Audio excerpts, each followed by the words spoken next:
స్తోత్రం. హల్లెలూయా.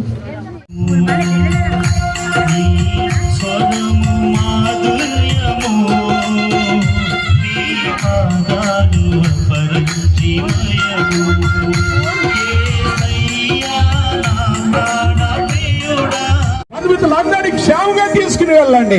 నీ చిత్తానుసారంగా నీ నామానికి మహిమ తెచ్చుకొని ఎవరి బిడ్డల్ని చేతులుగా పిత్తు దీవిస్తూ యేసు నామములో అడిగి వేడుకొనుచున్నాను పరమ తండ్రి. ఆమేన్. పరమ దేవుని ప్రేమ, ఆయన కుమారుడైన క్రీస్తు కృప, పరిశుద్ధాత్మక అన్యుని సహవాసము ఎప్పుడు ఎల్లప్పుడు సదాకాలము ఆయన రాకడ పర్యంతము రాజేసుకు తేజకును వారి వివాహ బంధానికి వారి సమస్త కార్యములకును ఇరు పక్షాల కుటుంబాలకును తన దాసులకును సదా తోడేంటి కాపాడి నడిపించును గాక. Amen, amen, amen. God bless you. దేవుడి మీ అందరూ దీవించును గాక. వంటలు తయారు చేస్తున్నారా?